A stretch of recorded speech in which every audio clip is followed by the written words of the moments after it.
ఈరోజు జనసేన పార్టీ ఆధ్వర్యంలో ఎస్ఆర్పురం మండల కేంద్రంలో ఎంపీడీఓ ఆఫీస్ వద్ద గత కొద్ది రోజులుగా గత కొన్ని నెలలుగా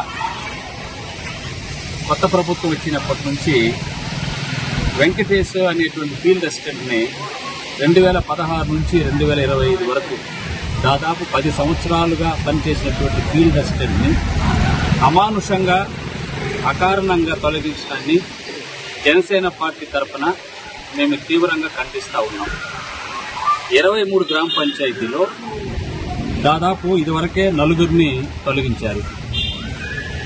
వెంకటేశ్వర అనే ఫీల్డ్ అసిస్టెంట్ విషయంలో అన్యాయం జరిగింది.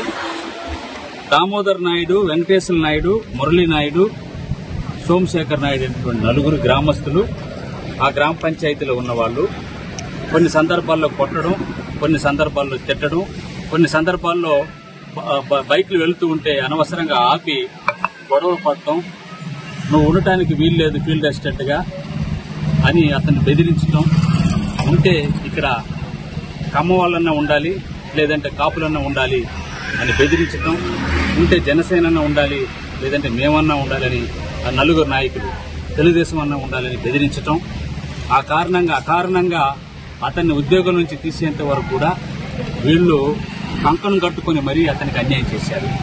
దీన్ని మేము తీవ్రంగా ఖండిస్తూ ఉన్నాం. 23 గ్రామ పంచాయతీల్లో దాదాపు ఇప్పుడు 5 మందిని తీసేస్తే ఇంకా మిగిలిన పంచాయతీలు కూడా ఉంది, వాళ్ళందరినీ కూడా తీసేస్తారా అని ఈ సందర్భంగా నేను అడుగుతా ఉన్నాను. అదేవిధంగా ఒకవేళ ఎంపీడీఓ కానీ ఎంఆర్ఓ కానీ ఇంకా పై స్థాయిలో ఉన్నటువంటి అధికారులు ఎవరైనా తప్పు చేస్తే వాళ్ళని ఉద్యోగం నుంచి పర్మనెంట్గా తొలగించేస్తారా?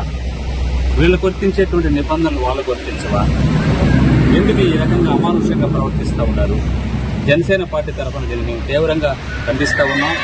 తిరిగి వెంకటేశ్వరులు అనేటువంటి ఫీల్డ్ అసిస్టెంట్ని 10 సంవత్సరాలుగా పనిచేస్తున్నటువంటి ఫీల్డ్ అసిస్టెంట్ని తిరిగి విధుల్లోకి తీసుకోవాలనేటువంటి విషయాన్ని మేము మా ప్రభుత్వ గౌరవ ఎమ్మెల్యే డాక్టర్ విఎం థామస్ గారి దృష్టికి తీసుకెళ్లి ఖచ్చితంగా కూడా వెంకటేశ్వరులకి న్యాయం చేసే విధంగా మేమందరం కూడా కలిసి మేము ఆ విషయాన్ని ఎమ్మెల్యే గారి దృష్టికి తీసుకెళ్లేటువంటి పని కూడా మేము చేస్తామని ఈ సందర్భంగా